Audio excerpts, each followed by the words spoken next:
Hello बच्चों। क्या आपने कभी सोचा है कि एक ही देश में ऊंचे बर्फ से ढके पहाड़, बिल्कुल सूखे रेगिस्तान, घने जंगल और लंबे समुद्री तट, सब कुछ एक साथ कैसे हो सकता है? आज के इस बहुत ही मजेदार एक्सप्लेनर में हम बिल्कुल यही समझने वाले हैं। हमारा देश इतना विशाल और अलग-अलग लैंडफॉर्म से भरा हुआ है ना कि यहाँ हर कुछ मीलों के बाद मिट्टी, मौसम और मंजर बिल्कुल बदल जाते हैं। तो चलिए बिना किसी देरी के शुरू करते हैं हमारा आज का ये ग्रैंड सब कॉन्टिनेंटल टूर। वैसे इस सफर की शुरुआत हम जमीन से नहीं बल्कि सीधे स्पेस से करने वाले हैं। बात है 1984 की, जब राकेश शर्मा अंतरिक्ष में जाने वाले पहले भारतीय बने थे। जब उस वक्त की प्राइम मिनिस्टर इंदिरा गांधी जी ने उनसे पूछा कि अंतरिक्ष से हमारा भारत कैसा दिखता है, तो पता है उनका जवाब क्या था? उन्होंने कहा, सारे जहां से अच्छा। और सच में जब हम अपने देश की भौगोलिक विविधता यानी ज्योग्राफिकल डाइवर्सिटी को करीब से समझते हैं तो ये बात बिल्कुल 100% सच लगती है। हमारी धरती किसी खूबसूरत मास्टरपीस से कम नहीं है। तो इस टूर में हमारे स्टॉप्स क्या-क्या होंगे? पहला, द माइटी हिमालयाज। दूसरा, द डेजर्ट रीजन्स। तीसरा, द फर्टाइल नॉर्दर्न प्लेन्स। चौथा, द पेनिनसुलर प्लेटो। और आखिर में north east hills and islands. आगे बढ़ने से पहले ना श्री औरोबिंदो जी के एक बहुत ही गहरे विचार पर ध्यान देते हैं। उनका कहना था कि अपने इस खास ज्योग्राफी की वजह से ही हमारा देश बाकी पूरी दुनिया से बिल्कुल अलग नजर आता है, और यही चीज हमें एक नेशनल कैरेक्टर यानी एक राष्ट्रीय पहचान देती है। मतलब ये पहाड़, नदियां और मैदान सिर्फ मिट्टी और पत्थर नहीं है बच्चों, इन्हीं से तो हमारा कल्चर, हमारी हिस्ट्री और हमारी ऐशो आराम की जिंदगी बनती है। चलिए लैंड करते हैं अपने पहले पड़ाव पर, द माइटी हिमालयाज, भारत की उत्तरी सीमा। अब जरा इस नंबर को सोचिए, 2500 किलोमीटर।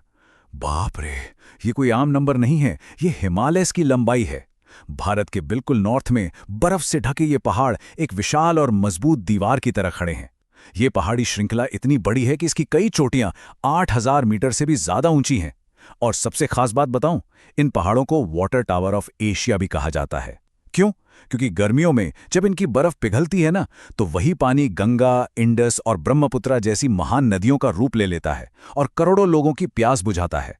लेकिन एक बात है, हिमालयाज का पूरा हिस्सा एक जैसा बिल्कुल नहीं है। इसके भी अलग अलग रूप हैं। एक तरफ है हिमाद्री, जिसे हम ग्रेटर हिमालयाज कहते हैं। यहाँ दुनिया की सबसे ऊंची चोटियां हैं, साल भर बर्फ जमी रहती है और सच कहूं तो यहाँ जिंदगी बिताना बेहद मुश्किल है। पर वहीं थोड़ा सा साउथ में आने पर मिलता है हिमाचल या लोअर हिमालयाज। यहाँ का मौसम बहुत प्लेजेंट और मॉडरेट होता है। पता है, शिमला या दार्जिलिंग जैसे जो हमारे पसंदीदा हिल स्टेशंस हैं ना, वो यहीं पर मौजूद हैं। अब इतनी कड़ी ठंड में वहां के लोग रहते कैसे हैं? ये ह्यूमन अडेप्टेशन का एक बहुत ही शानदार एग्जाम्पल है। हिमाचल में लोग कटकुनी नाम के अनोखे घर बनाते हैं, जो पूरी तरह से लकड़ी और पत्थर को मिलाकर बने होते हैं। ये घर अंदर से ठंड में गर्म रहते हैं और इनका स्ट्रक्चर इतना फ्लेक्सिबल होता है ना कि छोटे मोटे भूकंप यानी अर्थक्वेक्स का इन पर कोई खास असर नहीं होता। कमाल है ना? चलिए अब बर्फ से निकलते हैं और चलते हैं अपने दूसरे पड़ाव पर, द डेजर्ट रीजन्स। जब भी हम रेगिस्तान शब्द सुनते हैं तो सबसे पहले गर्म और रेतीला थार डेजर्ट ध्यान आता है, राइट? लेकिन रुकिए, लद्दाख भारत का एक कोल्ड डेजर्ट है। यहाँ तापमान -30 डिग्री सेल्सियस तक गिर जाता है, बारिश ना के बराबर होती है और जमीन बिल्कुल पथरीली, किसी चांद की सतह जैसी लगती है। यहाँ आपको पेंगोंग तो जैसी खूबसूरत खारे पानी की झील मिलेगी, और इस एक्सट्रीम एनवायरनमेंट में जिंदा रहने के लिए लोग याक्स जैसे मजबूत जानवरों पर निर्भर करते हैं। सोचिए, एक ही देश में कितने अलग अलग एक्सट्रीम एनवायरनमेंट्स हैं। पहाड़ों और रेगिस्तानों के बाद अब हम थोड़ा नीचे की तरफ आते हैं। हमारा तीसरा पड़ाव, द फर्टाइल नॉर्दर्न प्लेन्स। ये जो विशाल हरे भरे मैदान है ना, इन्हें हम इंडिया की सच्ची लाइफलाइन कह सकते हैं। ये मैदान महान नदियों जैसे गंगा, इंडस और ब्रह्मपुत्र द्वारा बहाकर लाए गए पानी और मिट्टी से बने हैं। पहाड़ों से बहते हुए ये नदियां अपने साथ ढेर सारे मिनरल्स लाती हैं, जिसकी वजह से यहाँ की जमीन खेती के लिए, मतलब एग्रीकल्चर के लिए दुनिया में सबसे बेहतरीन मानी जाती है। और यही वजह है कि इंडिया की आबादी का एक बहुत बड़ा हिस्सा इन्हीं प्लेन्स में रहता है और खेती करता है। और अब चलते हैं देश के साउथ की तरफ, हमारा चौथा पड़ाव, द पेनिनसुलर प्लेटो। अब इस हिस्से को समझने के लिए ना पहले दो टर्म्स समझने बहुत जरूरी है।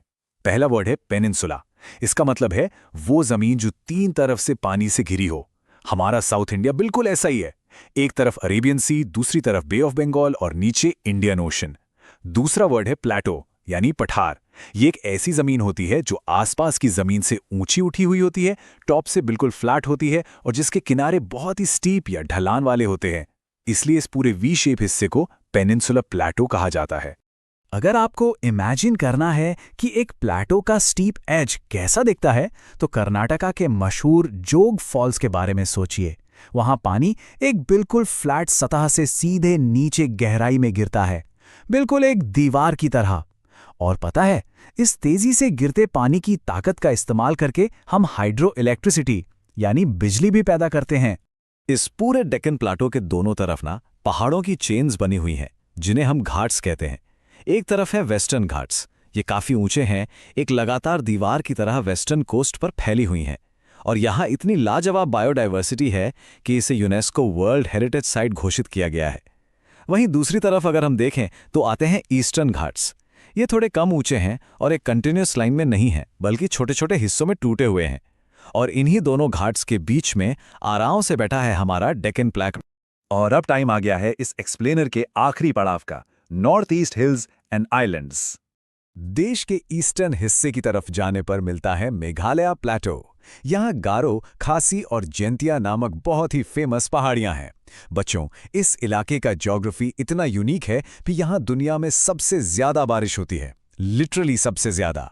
और जाहिर है, जहाँ इतनी बारिश होगी वहाँ अनोखी वाइल्ड लाइफ और बेहद घने हरे भरे जंगल तो मिलेंगे ही।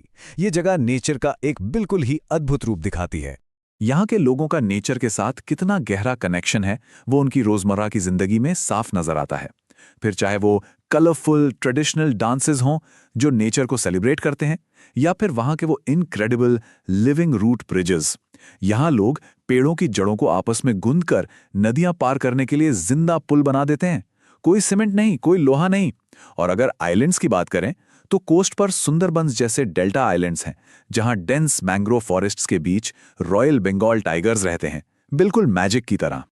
तो बच्चों, हिमालय से लेकर रेगिस्तान, हरे भरे मैदान, घाट्स और नॉर्थ ईस्ट के जंगलों तक का सफर तय करने के बाद एक बड़ा सवाल दिमाग में आता है। अलग अलग लैंडफॉर्म्स होने के बावजूद हमारी ज्योग्राफी हमें एक कैसे बनाती है? इतनी विविधता के बावजूद हम एक सिंगल यूनाइटेड नेशन कैसे हैं? दरअसल यही तो हमारी सच्ची खूबसूरती है, और यही वजह है कि हम इतने गर्व से कहते हैं, सारे जहां से अच्छा। उम्मीद है इस एक्सप्लेनर से आपको अपने देश की तस्वीर और भी बेहतर समझ आई होगी।